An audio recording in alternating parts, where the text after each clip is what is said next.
Kami bersyukur kepadamu. Kami mempunyai Tuhan, Bapa,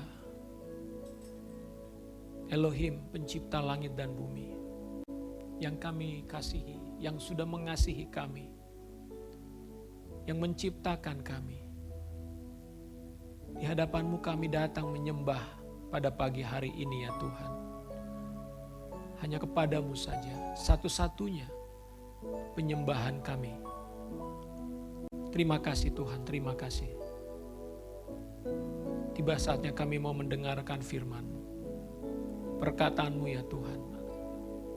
Pengajaran, berbicaralah kepada kami pagi ini. Kami siap menerima firman-Mu. Biarlah Tuhan memberkati pemberitaan firman ini. Hati kami terbuka, pikiran kami terbuka. Terima kasih Tuhan. Di dalam nama Tuhan Yesus Kristus kami berdoa. Yang siap menerima firman katakan, amin. Silakan duduk Bapak Ibu. Shalom. Puji Tuhan. Senang bertemu kembali dengan saudara semua pagi ini. Di awal bulan Mei, ya. Tentu bulan ini punya pengharapan juga bagi kita semua. Amin. Setiap kali saudara datang kepada Tuhan, harus selalu memiliki pengharapan yang semakin bertambah. Itulah gunanya kita datang kepada Tuhan. Selalu ada pengharapan, selalu ada iman yang terus bertambah. Sehingga dengan demikian, kita menjadi pribadi-pribadi yang tetap kuat di tengah-tengah zaman ini. Baik, Bapak Ibu, selama, kalau saya tidak salah, 4 atau 5 kali berturut-turut tema khotbah di tempat ini tentang doa. Betul? Masih ingat?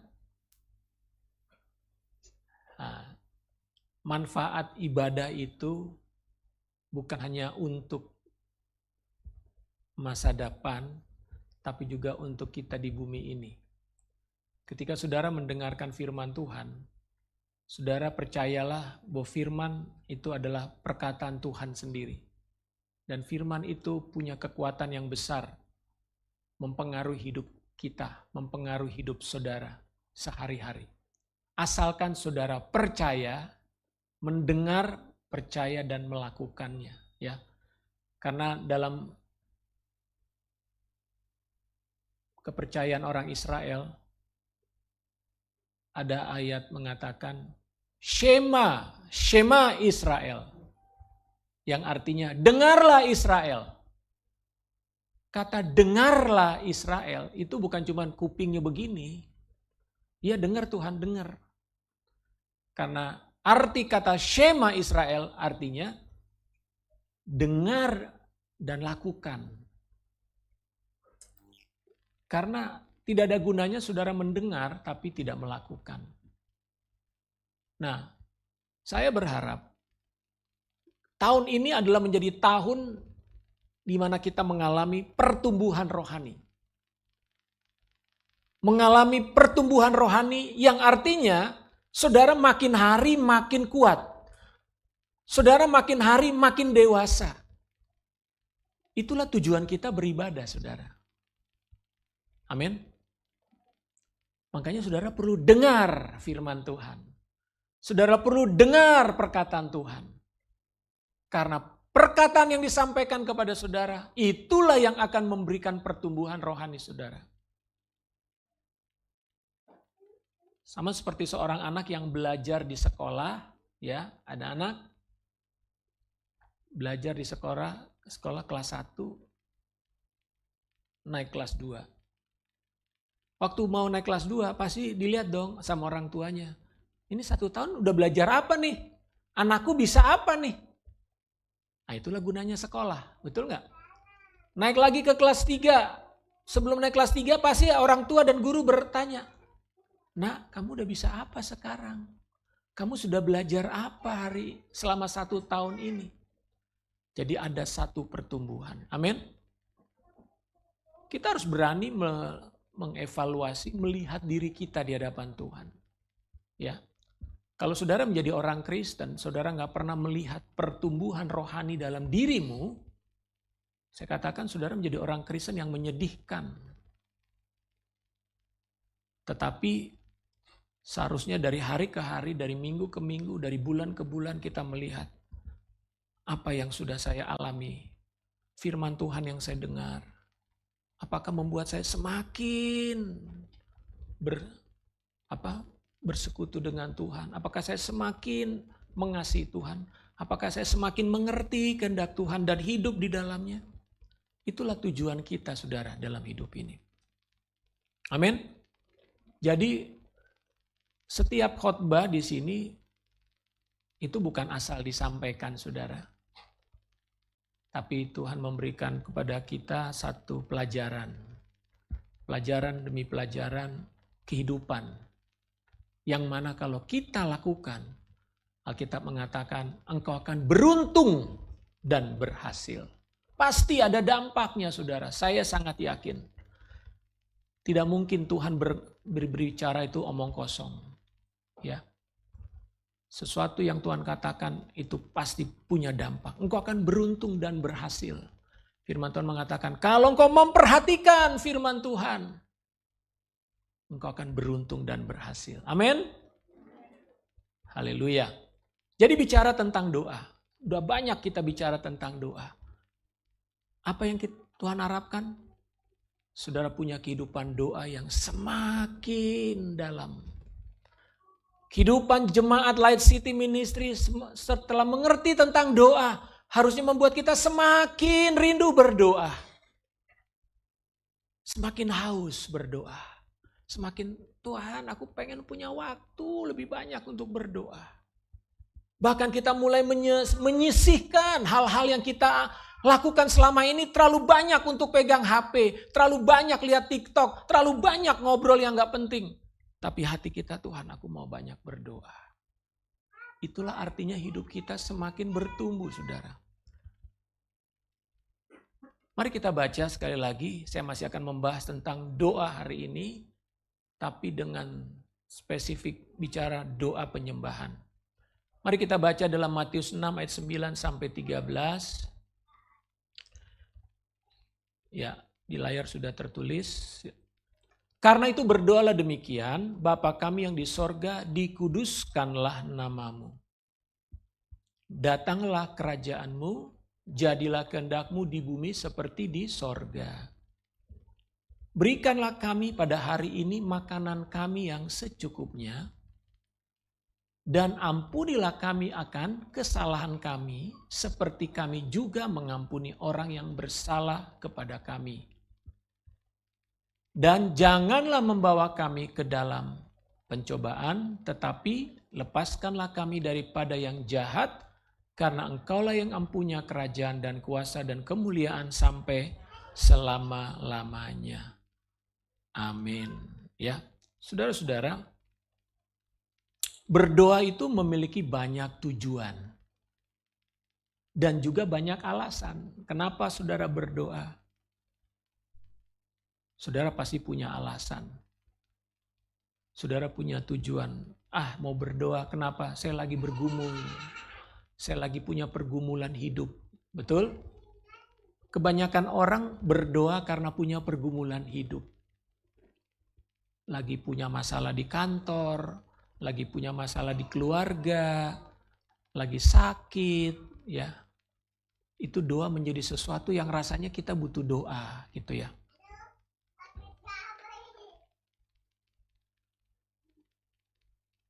Bicara tentang doa adalah sesuatu yang dapat kita pelajari terus-menerus, saudara. Tahukah saudara, pemahaman saya sendiri tentang doa itu berbeda dari mungkin 5-10 tahun yang lalu dengan hari ini. Kenapa? Karena ternyata ketika memahami tentang doa, terlalu banyak hal yang luar biasa di dalam doa. Sayangnya banyak orang Kristen ngertinya tentang doa itu apa? Ya doa mau tidur, doa makan, doa mau pergi, Apalagi kalau naik pesawat, doanya udah dicetak lagi kan. Tinggal dibaca tuh di pesawat tuh. Dengan berbagai jenis agama di situ. Ya, orang yang nggak pernah doa ketika di pesawat pasti berdoa kan, ada bacaannya. Tapi doa sesuatu yang hidup. Ya, doa itu sesuatu yang hidup. Makanya Pak Hendra mengatakan waktu yang lalu, doa itu nafas. Nafas orang Kristen. Jadi kalau saudara berdoa, saudara bernafas. Hidup saudara menjadi hidup. Diri saudara akan menjadi hidup karena saudara berdoa. Jadi kalau saudara tidak berdoa, saudara sedang sesak nafas. Apalagi sama sekali nggak berdoa, saudara sudah pingsan. Ya, banyak orang Kristen yang pingsan, saudara. Nafasnya udah nggak ada, udah tinggal. Bahkan perlu nafas buatan, perlu ventilator. Kenapa? Karena kehidupan doanya sudah nyaris tidak ada.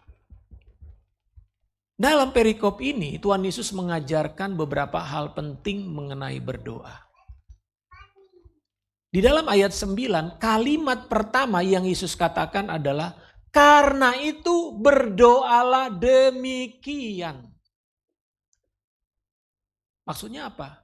Maksudnya adalah Tuhan sedang mengatakan kepada murid-muridnya, kalau kamu berdoa, nih caranya gini loh. Kalau kamu berdoa, ini loh yang harus kamu ketahui tentang doa. Doa yang benar tuh harusnya begini. Nah, jadi Yesus sedang mengajarkan tentang berdoa. Jadi kalau saudara nggak tahu bagaimana ya berdoa, karena banyak orang Kristen kalau disuruh doa, Pak doa ya, jangan, saya nggak bisa berdoa. Banyak kan gitu. Coba tuh kalau lagi pesta acara, keluarga acara kumpul gitu ya. Coba Bapak si Anu berdoa, aduh jangan. Itu udah keringet dingin langsung. Ya, makanya banyak orang tuh kalau acara-acara keluarga gitu nggak mau datang, takut disuruh berdoa. Siapa di sini kalau suruh berdoa masih takut? Menghindar. Nah, Tuhan Yesus mengajarkan kepada murid-murid, kalau kamu berdoa demikian. Nah, kita mau belajar tentang doa itu gimana sih? Kenapa Tuhan Yesus mengatakan seperti itu? Karena ada cara berdoa yang salah, saudara. Ada cara doa yang salah. Nah, cara doa yang salah oleh Tuhan Yesus di ayat sebelumnya dikatakan, ya saudara, saya nggak akan bacakan karena saya tidak mau membahas itu, cara doa yang salah. Tetapi ada dua orang atau dua tipe manusia yang salah berdoa. Yang pertama disebut orang yang munafik. Kenapa munafik? Berdoa kok munafik? Iya. Karena dia berdoa tujuannya supaya orang melihat dia berdoa. Doanya bagus. Kata-katanya indah. Ayo, siapa yang berpikir kalau doa itu kata-katanya harus indah. Harus seperti membaca puisi. Membuat orang sejuk adem di hati. Saudara, berdoa itu bukan soal kata-kata yang indah. Halo? Walaupun kata-katamu sederhana, belepotan. Ya, serampangan mungkin bahasanya. Terbata-bata, enggak masalah kata Tuhan. Yang penting kau punya hati berdoa, berbicara kepada Tuhan. Jadi saudara jangan pernah takut untuk disuruh berdoa, nanti kata-kata saya salah. Mungkin di mata manusia kata-kata saudara enggak bagus. Maksudnya kalimatnya ya. Tetapi bagi Tuhan, dia ngerti kok hatimu. Dia tahu kok isi hatimu. Makanya Tuhan Yesus bilang apa? Sebelum kamu ngomong Tuhan aja udah tahu. Berarti Tuhan udah tahu. Saya belum ngomong. Saudara nggak perlu berdoa juga sebenarnya Tuhan tahu kok. Betul nggak? Tapi kenapa Tuhan suruh berdoa? Ya supaya engkau berbicara. Coba anakmu di rumah nggak pernah ngomong sama kamu sebagai seorang ayah. Pasti saudara bingung. Ini anak saya bisu, gagap atau apa nih? Nggak pernah ngomong. Pa, apa? Tahu kan? Apa? Ya tahu sendiri dong. Masa nggak ngerti sih anaknya butuh apa? Ya apa? Ah nggak usah lah. Nah, berapa banyak tuh anak ngomong gitu sama bapaknya. Seolah-olah dianggap tahu gitu ya. Tuhan mau kita bicara. Nah, soal bicara, sampaikan aja. Walaupun bahasamu ya campur-campur gak apa-apa lah. Tuhan ngerti kok. Dia yang menciptakan semua bahasa manusia. Betul? Ya. Mau bahasa yang aneh pun termasuk bahasa roh. Saudara gak ngerti. Tuhan tahu bahasa roh. Dia yang memberikan bahasa roh. Oke? Yang kedua, orang yang salah berdoa kata Tuhan adalah orang yang seperti orang yang tidak mengenal Tuhan. Jadi satu orang munafik, orang yang berpura-pura berdoa karena doanya tuh hanya ingin dikagumi orang. Oh bagus doanya, bagus, selamat ya, terima kasih ya doanya bagus. Tuhan bilang, kamu dapat upah. Doamu gak dijawab Tuhan tapi dipuji orang. Udah itu aja upahmu. Tapi yang kedua adalah doa orang yang tidak mengenal Tuhan. Seperti apa kalau doa orang yang tidak mengenal Tuhan? Oh ngomongnya diulang-ulang katanya. Diulang-ulang. Tuhan tolong, Tuhan tolong, Tuhan tolong. Diulang-ulang lagi 10 kali. Malah kadang-kadang doa itu hampir kayak mantra, saudara. Kamu kalau berdoa harus nyebut nama Tuhan 10 kali. Baru doamu dijawab. Ya. Kalau kamu berdoa, nih ada rumusnya nih. Jadi kayak mantra, saudara. Nah Tuhan bilang orang berdoa seperti itu adalah orang yang tidak mengenal Tuhan. Banyaknya kata-kata atau ulangan-ulangan kata. Jangan begitu kata Tuhan. Nah berdoa gimana dong? Seperti ini nih berdoa kata Tuhan. Seperti ini nih berdoa. Makanya dia mengajarkan kepada kita doa yang kita sebut dengan doa Bapa. Doa Bapa. Bukan doa Bapa kamu ya. Ya Bapa kamu dong. Bapa saya juga. Doa Bapa kita. Amin. Ya, walaupun dalam bahasa Inggris sih doa Tuhan ya, doa Tuhan Yesus. Oke, nah kita mau melihat doa Bapa kami pada dasarnya adalah doa yang bersifat prinsip. Prinsip dalam berdoa. Saudara boleh hafalkan doa Bapa kami, tapi saudara jangan jadikan doa Bapa kami kayak mantra. Oh kalau berdoa tuh harus doa Bapa kami 3 kali. Baru langit terbuka. Nah itu namanya jadikan doa Bapa kami sebagai mantra. Enggak seperti itu saudara. Ya, Tuhan mengajarkan doa Bapa kami supaya kalau kita berdoa hal-hal apa sih yang perlu kita nyatakan di dalam doa kita. Jadi doa kita itu adalah sebuah panduan. Yang namanya panduan kita bisa berdoa dengan sesuai dengan apa yang Tuhan tuntun dalam hidup kita. Ya anak-anak? Anak-anak suka berdoa enggak? Hah? Suka berdoa enggak? Oke. Nah saya mau mengajarkan sama kalian berdoa. Saya yang mengajarkan prinsip yang pertama saja. Ya banyak prinsip dalam doa Bapa kami. Tapi saya mau fokus yang pertama saja. Kalimat pertama dalam doa Bapa kami apa di sana?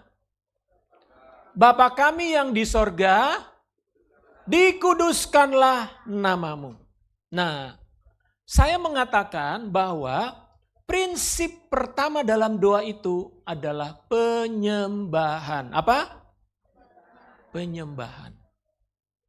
Doa harus merupakan sebuah penyembahan kepada Tuhan. Bukan ujuk-ujuk, tahu ujuk-ujuk? Kalau bahasa Sunda ujuk-ujuk, apa ujuk-ujuk? Tiba-tiba langsung gedor pintu surga. Tuhan minta ini, Tuhan minta ini, Tuhan minta ini. Maksa lagi.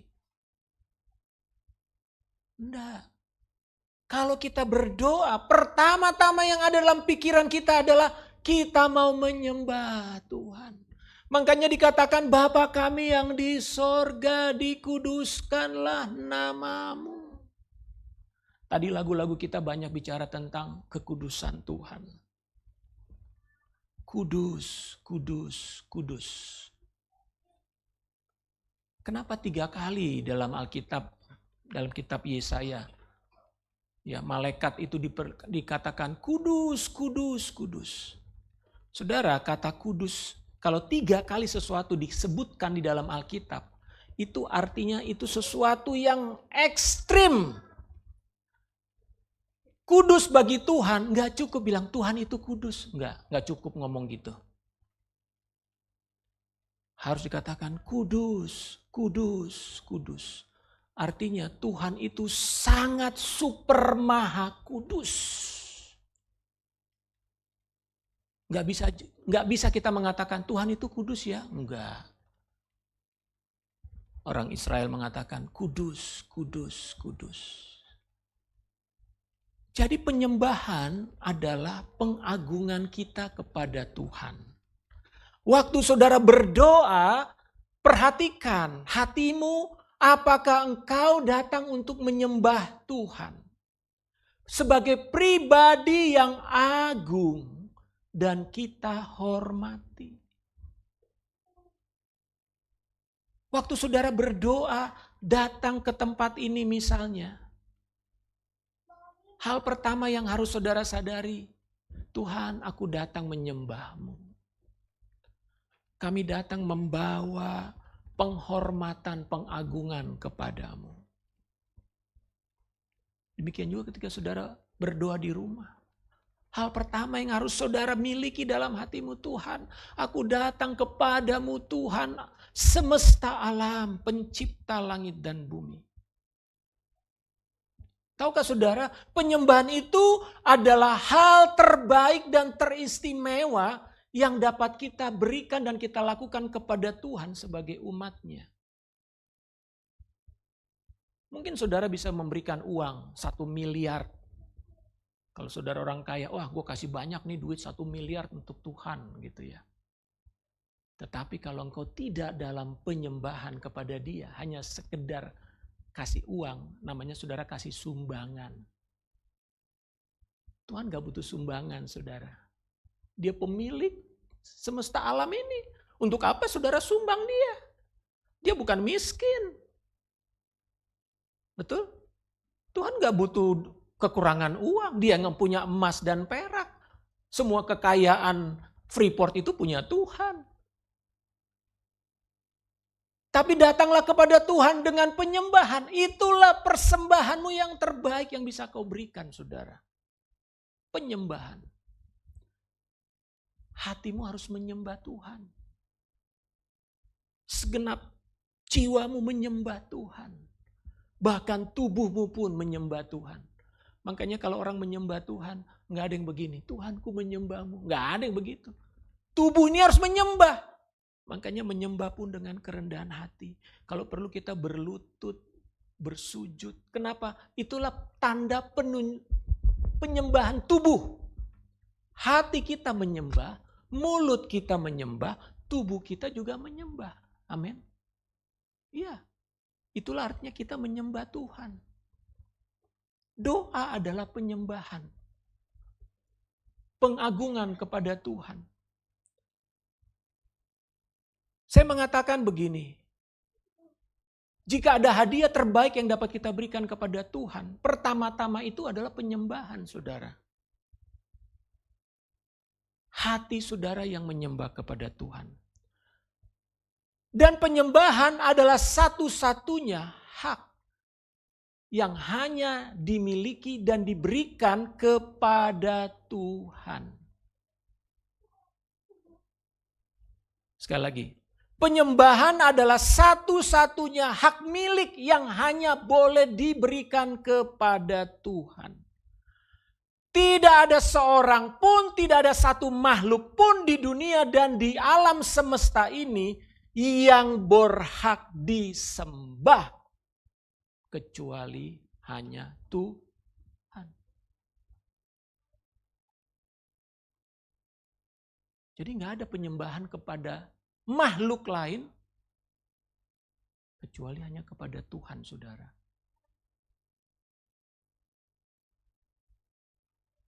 Dialah satu-satunya pribadi yang layak untuk menerima penyembahan dari saudara sebagai umatnya, bahkan dari semua ciptaannya. Tahukah saudara? Malaikat menyembah Tuhan. Dan burung-burung pun bersorak-sorai memuji Dia. Dan pohon-pohon pun bertepuk tangan memuji Dia. Semua makhluk memuji Tuhan. Gunung, ikan-ikan di laut, burung-burung di udara, pohon-pohon, semua memuji dan menyembah Tuhan, saudara. Kenapa? Karena Dialah satu-satunya pribadi yang layak untuk disembah. Nggak ada makhluk lain yang boleh disembah. Mari kita baca Wahyu 4 ayat 11.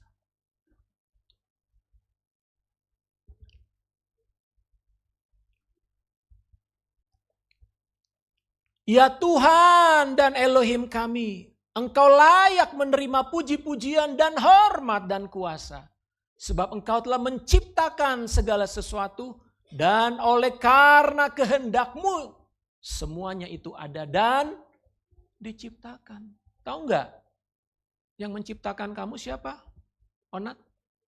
Tuhan.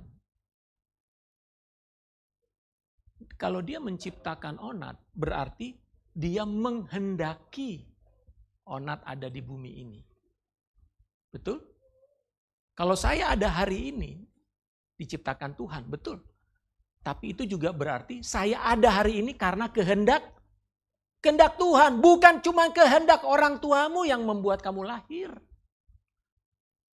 Sorry to say, banyak anak justru tidak dikehendaki oleh orang tuanya. Betul?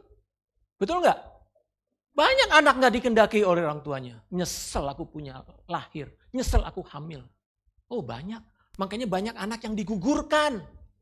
Kenapa? Orang tuanya tidak menghendaki, tapi Tuhan sebenarnya menghendaki anak itu lahir. Tapi dibunuh sama orang tuanya.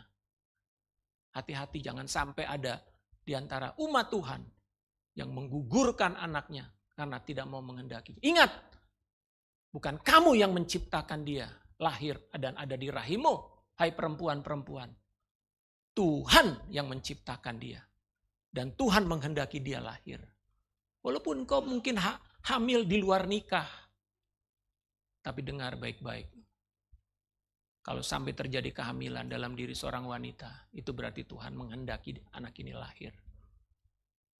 Jadi kita nggak boleh menganggap, wah ini anak, sial ini anak, ini anak. Gak mau saya lahir. Tapi dengar firman Tuhan ini. Engkau telah menciptakan segala sesuatu. Dan oleh karena kehendak-Mu, semuanya itu ada dan diciptakan. Amin. Wow, bahagia saudara. Saudara lahir di dunia ini karena kehendak Tuhan. Amin.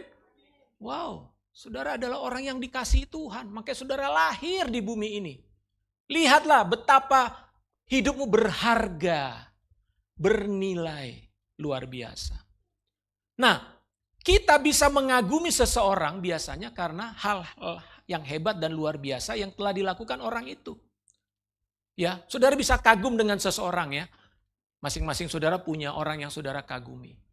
Misalnya nih, kalau yang senang bola, mengagumi siapa? Messi. Ronaldinho. Ronaldo, oke. Pemain Indonesia nggak ini kagumi nih? Ya, kasihan amat. Oke. Nah, masing-masing saudara punya bidang yang saudara kagumi, ya. Dulu waktu saya bekerja sebagai seorang HRD di bagian training, saya mengagumi pembicara-pembicara yang hebat. Ya, motivator-motivator yang hebat. Saya beli buku-bukunya, ya. Buku-buku leadership, misalnya John Maxwell. Wah, keren ini orang, hebat. Ya. Mungkin setiap saudara punya orang yang saudara kagumi, ya. Setelah saya jadi hamba Tuhan, saya mengagumi hamba-hamba Tuhan yang luar biasa menyampaikan firman Tuhan. Saya dengerin YouTube-nya, saya pelajari khotbah-khotbahnya, pengajaran-pengajarannya. Saya tidak tahu apakah saudara mengagumi, ada orang yang saudara kagumi enggak? Yang kemudian saudara ikuti dia, saudara perhatikan, ada enggak? Kok diem nih? Berarti enggak ada yang dikagumi ya? Atau saudara kagum sama saya? Kayaknya enggak ada yang kagum sama saya sih. Enggak apa-apa lah.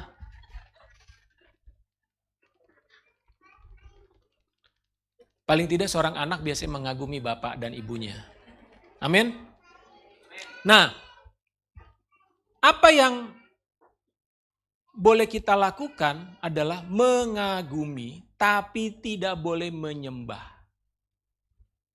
Saudara boleh mengagumi seseorang, tokoh seorang yang hebat, orang yang pinter. Mungkin ada saudara senang dengan ilmu pengetahuan, saudara mengagumi seorang yang hebat di dalam sains begitu ya. Kagum dengan kepandaian,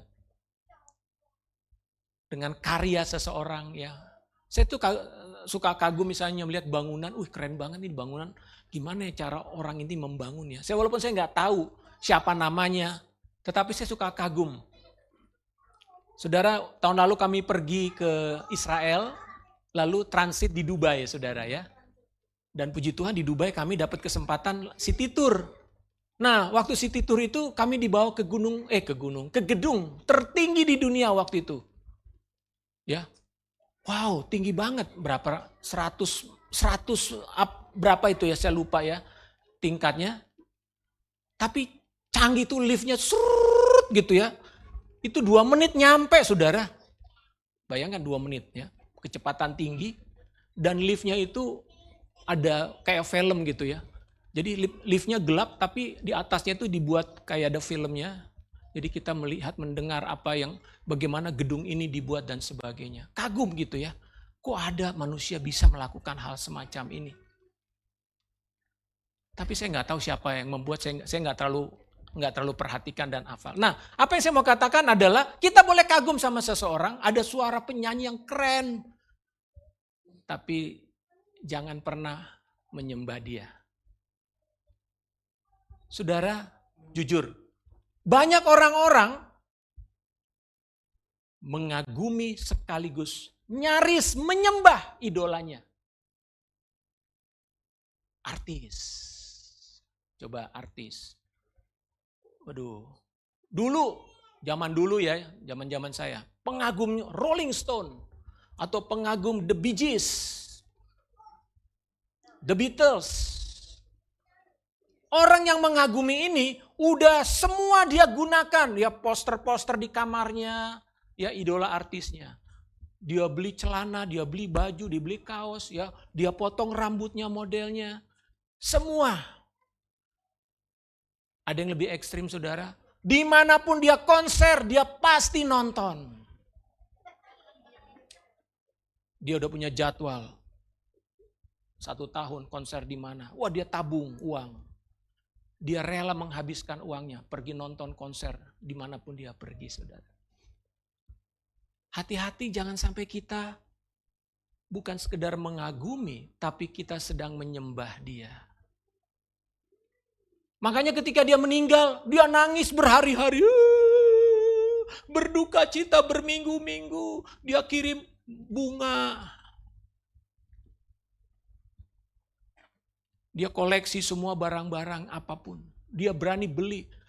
Ini ada sendal jepit John Lennon. Ya. 20 juta beli sendal jepit 20 juta. Nah, kayak gitu tuh. Itu sudah sampai hampir menyembah, saya bilang. Ya, hidupnya sudah diserahkan kepada si John Lennon ini. Idola. Saudara tahu arti kata idola? Idola dari bahasa Inggris idol. Idol artinya sesuatu yang disembah. Hati-hati. Jadi antara mengagumi dengan menyembah itu nyaris tipis. Beda tipis, saudara. Jangan sampai kita tidak lagi menyembah Tuhan. Berdoa, ingat kamu. Mandi, ingat kamu. Ingat siapa? Ingat idolanya. Ya. Rela enggak ibadah demi menonton idola. Saudara, banyak orang kehilangan sukacita yang sejati dalam hidupnya karena dia kecewa dengan idolanya. Ketika idolanya menikah, marah dia. Ada yang sampai begitu, betul nggak? Lalu pasangannya sampai dicaci maki lah, di apalah, di ini. Kenapa? Dia kehilangan idolanya, dia merasa, aduh dia harusnya dengan aku. Ternyata dia menikah dengan orang lain. Hati-hati saudara. Jangan sampai kau kehilangan penyembahan kepada Tuhan karena engkau punya idola-idola dalam hidupmu. Apapun yang kau kagumi, kau seperti kau pertahankan mati-matian, kita sudah hampir menyembah sebetulnya. Nah, saudara, ingat Tuhan itulah sumber segala hidup kita. Kita harus memahami bahwa Tuhan itu adalah yang awal dari segala sesuatu. Sehingga dia adalah sumber dari apapun yang ada dalam hidup kita, bahkan atas semua ciptaan yang ada di bumi ini, saudara. Tahu nggak saudara? Sebelum ada yang namanya malaikat, sebelum ada yang namanya neraka, sebelum yang ada namanya bulan, bintang, bahkan sebelum ada yang namanya sorga, yang ada pertama-tama itu adalah Tuhan. Ini belum ada apa-apa bukan hanya semesta alam. Di dunia roh pun belum ada apa-apa. Yang pertama-tama ada adalah Tuhan, saudara. Jadi Tuhanlah yang menjadi awal dari segala sesuatu yang saudara bisa lihat maupun yang saudara tidak bisa lihat. Awal segala sesuatu itu adalah Tuhan.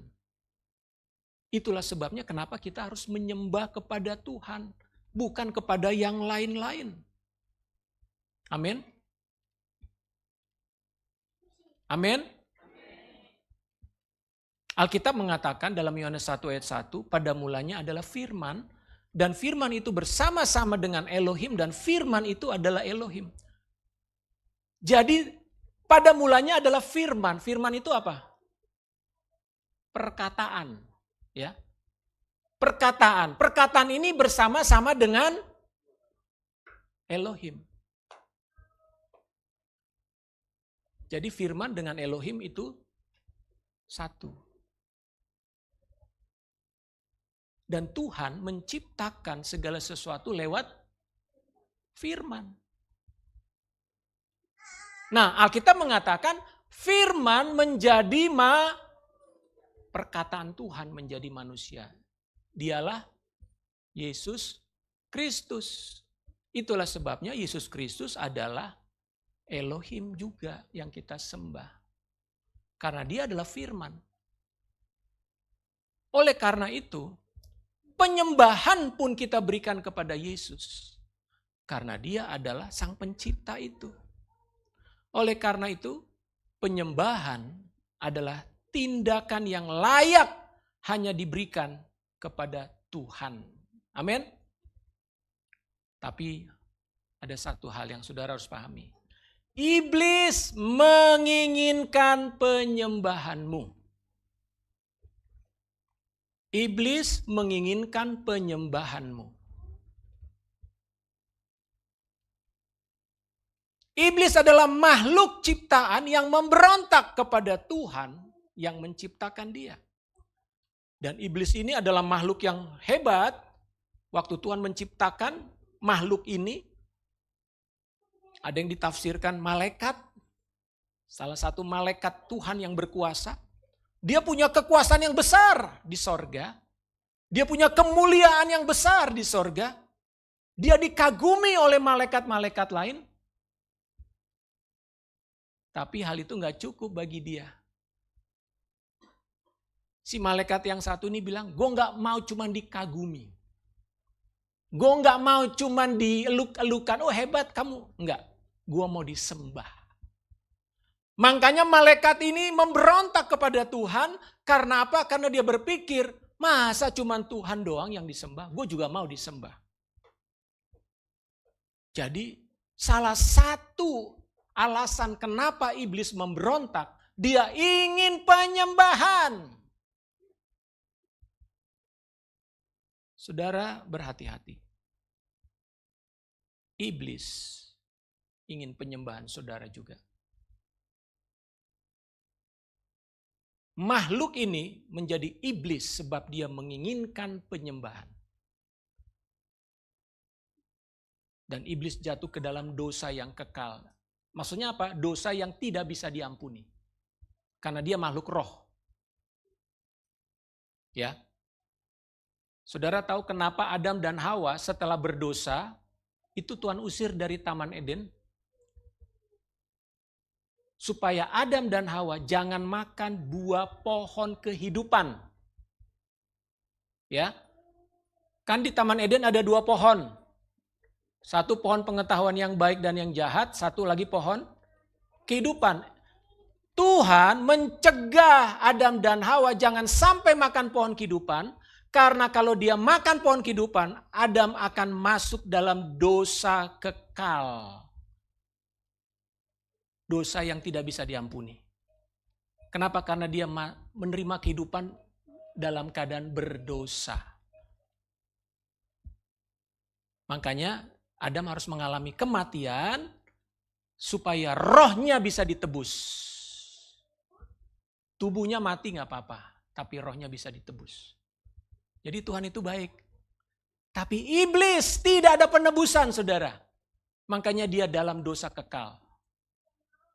Jadi kalau orang ikut iblis, dia akan bersama-sama dengan iblis dalam hukuman kekekalan. Nah, jadi peringatan bagi kita, jangan pernah memuja makhluk apapun, apalagi manusia. Karena kalau manusia dipuja, dia bisa menjadi iblis nanti. Banyak orang yang terlalu banyak dipuja ya, dipuja-puji. Wow, hidupnya jadi berubah jadi kayak iblis, saudara. Jadi kejam. Hati-hati. Ya. Dan jangan pernah saudara menginginkan pemujaan dari siapapun. Sebab penyembahan hak prerogatifnya Tuhan. Amin. Baik, terakhir. Penyembahan mengubah hidup manusia. Penyembahan kepada Tuhan membawa perubahan dalam hidup. Kenapa? Kok bisa? Tahukah saudara, ketika saudara menyembah Tuhan, saudara menyatu dengan Tuhan. Ketika saudara menyatu dengan Tuhan, pikiran saudara, hati saudara melekat dengan Tuhan. Maka Tuhan yang penuh kuasa mentransfer kemuliaannya kepada saudara. Tuhan yang penuh hikmat mentransfer hikmatnya, pikirannya kepada saudara. Jadi ketika seseorang menyembah Tuhan, semakin dia sering menyembah Tuhan, semakin dia dalam penyembahan kepada Tuhan, dia mendapatkan hal-hal yang dari Tuhan, saudara. Pernyataan-pernyataan Tuhan. Hatinya Tuhan dia dapat, saudara. Makanya orang yang menyembah kepada Tuhan, dia akan ngerti Tuhan maunya apa nih. Oh, hidup saya gak beres. Hidup saya gak beres, hati saya gak beres. Harus diubah ini. Muncullah kesadaran dalam hatinya, saya harus berubah. Tuhan tolong saya mau berubah. Kenapa? Karena kemuliaan Tuhan akan menerangi hatinya yang gelap. Tapi orang yang tidak menyembah Tuhan, hidup dalam gelap. Dia nggak tahu dia hidup dalam gelap. Dia tidak tahu dia hidup dalam keadaan yang orang lain lihat. Kamu kok hidupnya begitu ya? Enggak, biasa aja. Enggak, kamu nggak benar. Enggak, lu itu pikiran lu aja. Tapi orang udah lihat. Kenapa? Hatinya gelap, saudara. Tapi ketika orang berjumpa dengan Tuhan, Tuhan itu adalah roh. Roh itu akan menerobos hatimu, maka roh itu akan menunjukkan apa yang ada dalam hatimu ini. Makanya kenapa ada orang udah dinasehati berkali-kali, masuk keluar penjara gak berubah hidupnya. Kenapa? Karena hatinya gelap. Hanya ketika seseorang datang kepada Tuhan, menyembah kepada Tuhan, Tuhan akan menerangi hatinya. Dan tunjukkan hidupmu seperti ini loh anakku. Baru dia sadar, muncul kesadaran, iya ya. Aku gak benar nih, aku harus berubah.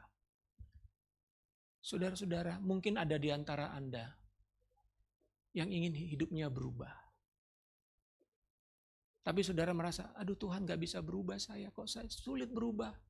Pengen berubah tapi gak bisa berubah. Nah, saatnya saudara masuk dalam penyembahan. Mencari wajah Tuhan. Orang yang menyembah Tuhan itu seperti terkena radiasi, saudara. Ya, bertahun-tahun yang lalu ada reaktor nuklir itu bocor, radiasinya itu menjalar kepada masyarakat di sekitarnya. Saudara tahu radiasi daripada tenaga nuklir itu bisa mempengaruhi gen-gen kita, bahkan keturunan kita. Nah, hadirat Tuhan dalam penyembahan itu seperti radiasi yang sangat kuat, yang mampu mengubah hidup seseorang, mengubah perasaan seseorang.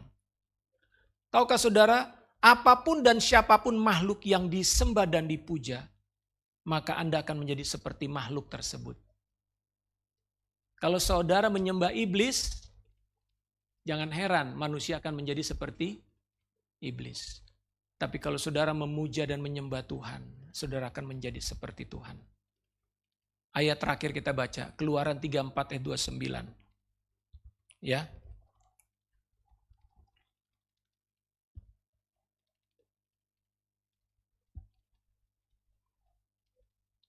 ayat 29.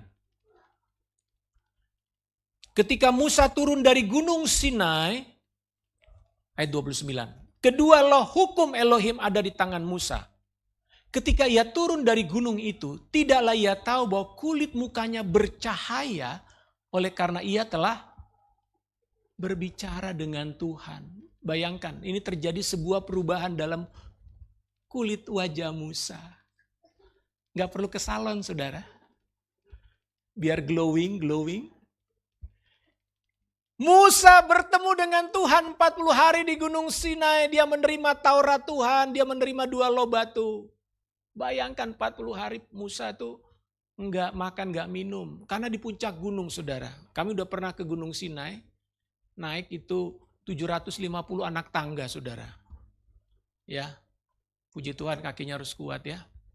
Sampai di Gunung Sinai dingin, ya. Lalu di situ ada sebuah gua. Saya bayangkanlah Musa ada di situ. Tapi saudara tahu Tuhan berbicara kepada Musa 40 hari loh, bayangkan. Waktu Musa turun, dia nggak sadar. Orang Israel tiba-tiba, Musa, kenapa mukamu? Kenapa muka saya? Itu bercahaya. Aduh, mengerikan buat orang Israel, menakutkan. Mukanya tuh kayak bohlam gitu loh. Ya, tiba-tiba terang banget mukanya gitu ya. Akhirnya orang Israel bilang, ya udah deh. Aduh nggak tahan. Akhirnya Musa pakai penutup kepala, saudara. Ya. Jadi cuma matanya doang yang kelihatan kali ya Musa ya. Kenapa bisa begitu Musa? Itulah radiasi daripada kemuliaan Tuhan. Musa terpapar oleh kemuliaan Tuhan. Saudara, penyembahan adalah perjumpaan dengan Tuhan. Setiap orang yang berjumpa dengan Tuhan, hidupnya pasti berubah. Amin. Maukah kita merindukan perubahan dalam hidupmu? Cari hadirat Tuhan dalam doa. Masuk dalam hadirat Tuhan. Engkau dibebaskan dari segala macam himpitan. Mungkin hatimu selama ini tertekan, banyak tekanan. Ya, tertekan karena apa? Mungkin kau punya hutang, engkau punya masalah di kantor. Aduh, gimana nih? Nah, kunci untuk saudara mendapat kelepasan, kelegaan, datang masuk dalam hadirat Tuhan. I worship you, Lord. dengan sepenuh hati. Amin. Anak-anak, halo. Kalian juga belajar untuk menjadi seorang penyembah, ya. Saya mau katakan, ada seorang penyembah anak-anak dalam Alkitab yang luar biasa, namanya Daud. Daud dikenal sebagai seorang penyembah.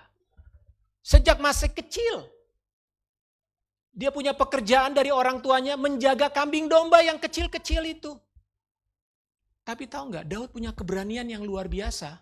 Dia harus menjaga kambing domba di tengah-tengah, sendirian loh. Nggak ada temennya. Dan tiba-tiba di tengah, dia sedang menjaga kambing domba 2-3 ekor. Ada binatang buas, ada singa, ada beruang. Tapi Daud nggak lari ketakutan ninggalin dombanya dimakan. Dia justru menghadapi beruang itu. Dia menghadapi singa itu. Dia bilang, aku hajar. Loh, kok bisa seorang anak kecil? Kok berani? Keberaniannya dari mana? Karena Daud adalah seorang penyembah. Ketika dia menyembah Tuhan, dia tahu Tuhan bersama dia selalu. Dia tidak peduli ada singa, ada beruang yang besar. Dia hajar singa dan beruang itu. Keberaniannya itu bukan karena dia jago taekwondo, bukan dia jago karate, tapi karena ada roh Tuhan. Itulah sebabnya ketika ada Goliat yang tingginya 3 meter, Daud bilang apa? Hei, aku lawan kamu dengan nama Tuhan. Aku gak punya pedang, kata Daud. Aku lawan kau dengan nama Tuhan. Daud hanya mengambil 5 butir batu. Dia biasa menggunakan ali-ali untuk menghantam singa dan beruang dari jauh. Dia hantam itu kepalanya Goliat. Mati dia. Pas di sininya Goliat. Padahal Goliat itu pakai helm. Kok bisa tepat di sini? Itulah kekuatan yang dari Tuhan. Tapi bayangkan seorang anak kecil, mungkin sebesar Inyo, ya belasan, atau Joel, Onat, lawan orang raksasa 3 meter loh. Dan ini tentara yang dilawan ini bukan orang gemuk yang enggak. Ini tentara profesional Goliat ini. Dia biasa berperang. Tapi Daud bisa mengalahkan. Kenapa? Karena Daud adalah seorang penyembah. Daud adalah seorang pemuji. Dia dekat dengan Tuhan. Dia enggak takut. Dia tahu Tuhan menyertai dia. Apapun masalah dalam hidupmu hari ini, ayo belajar menjadi penyembah Tuhan. Amin. Mari kita berdoa, kita tundukkan kepala. Haleluya, terima kasih Tuhan Yesus. Engkau mengajarkan kami dan mengingatkan kami untuk menyembah-Mu selalu ya Tuhan. Haleluya. Mari kita nyanyikan pujian. Ku masuk ruang Maha Kudus. Ya. Haleluya. Setiap saudara dan saya dilayakkan untuk masuk ke dalam ruang kudusnya Tuhan oleh karena darah Yesus. Darah Kristus yang membuat saudara dan saya layak. Dan kita mau datang menyembah Tuhan, Bapa kita. Ku masuk ruang Maha Kudus dengan darah anak domba. Ku masuk dengan hati tulus, menyembah yang maha kuasa. Ku masuk ruang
Boleh kita bangkit berdiri semua. Kita mau mengangkat hati kita. Kita mengangkat seluruh hidup kita kepada Tuhan, menyerahkannya, mengagungkan hanya Dia. Ku masuk. Kami masuk ya Tuhan. Kami masuk di hadirat. Dengan darah anak domba, kami dilayakkan oleh darah Yesus. ku masuk dengan hati tulus, menyembah yang maha kuasa. Ku menyembahmu,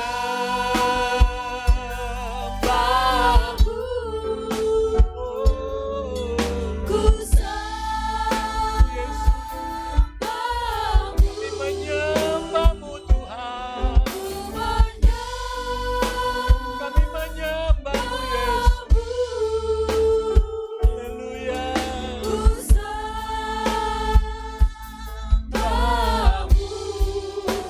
Sebab namamu kudus, Tuhan. Ku menyembahmu. Ku menyembahmu, ku sembahmu, ku menyembahmu,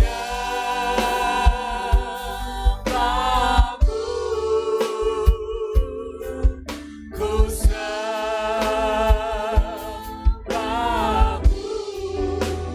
Sebab namamu kudus, Sebab namamu kudus. sebab namamu kudus, Sebab namamu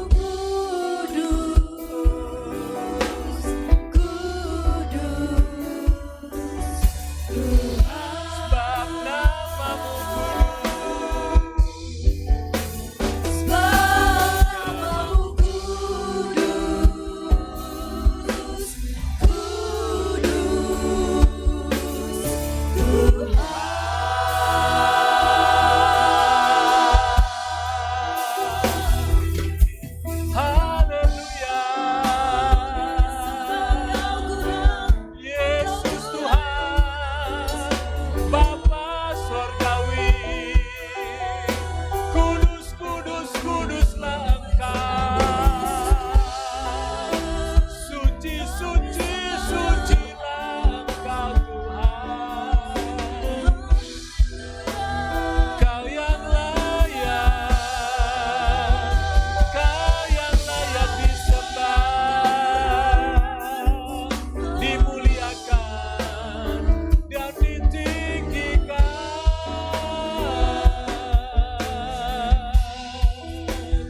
Segala pujian, segala hormat, segala pengagungan bagimu. Haleluya. Oh haleluya. Iara lamayana shekara labayana su.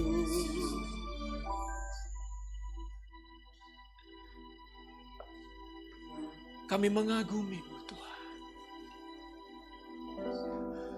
Kami mengagumimu. Kami memujamu. Kami memujamu Bapa. Tiada yang seperti Engkau. Engkau yang layak, Engkau yang layak Tuhan. Engkau yang layak.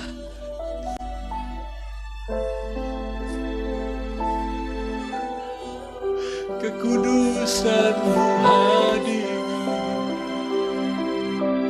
kesucian-Mu penuhi kami,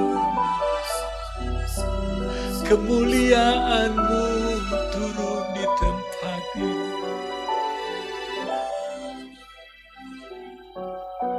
Ya rala bayana shekarala.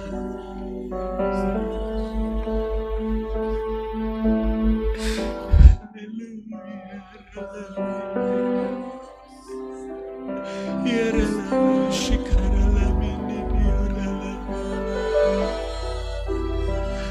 Ina ya rala shekarala bayana shekarala bala bayana.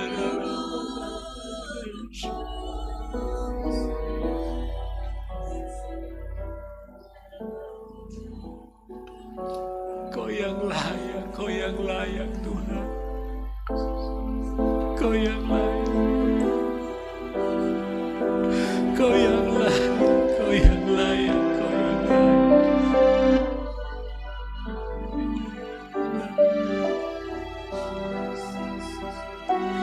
Inayarana mashikarana bayana.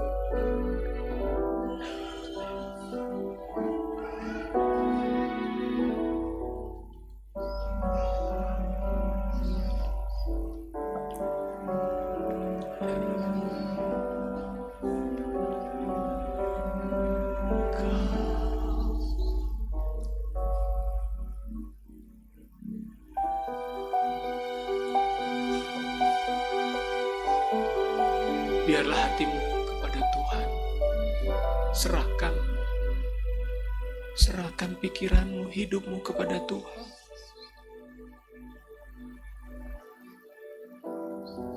Sembah Dia. Nikmati hadirat-Nya. Kasih-Nya mengalir. Datanglah kepadanya saat ini. Letakkan semua bebanmu di bawah kaki Tuhan. Peluk Dia, peluk Tuhan. Katakan, Tuhan, peluk aku saat ini.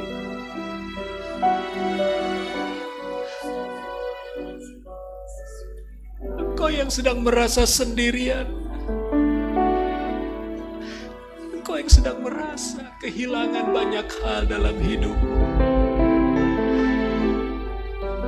Lihatlah Tuhan sedang memeluk engkau saat ini. Ya Rasyakaralah, ya Ralamin, Orana Shikaralah. Terima kasih Tuhan.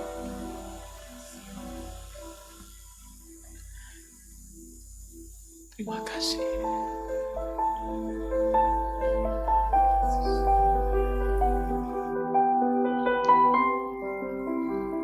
Turunlah kekuatan Tuhan atas saudara. Turunlah pengurapan Tuhan atas hidup. Kuasanya membebaskan engkau. Melepaskan engkau. Segala kutuk diputuskan dari hidupmu. Segala ikatan dan belenggu dosa dilepaskan, dipatahkan dalam nama Yesus. Di dalam hadirat Tuhan, segala pekerjaan-pekerjaan iblis dihancurkan. Kutuk kegagalan, kutuk sakit penyakit, dihancurkan dalam nama Yesus. Turunlah hadirat-Nya memenuhi engkau saat ini. Dia menyembuhkan setiap luka dalam hatimu. Dia memulihkan, Dia membangkitkan setiap engkau yang semangat sedang patah. Tuhan katakan, bangkitlah anakku. Bangkitlah. Hai engkau yang sedang berduka cita, terimalah sukacitaku.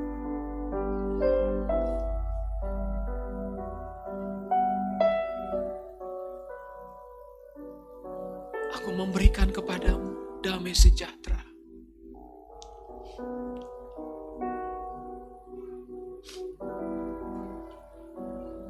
Bangkitlah umat Tuhan.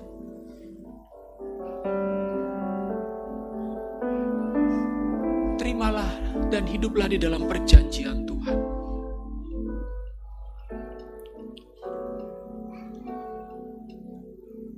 Terima kasih Bapak.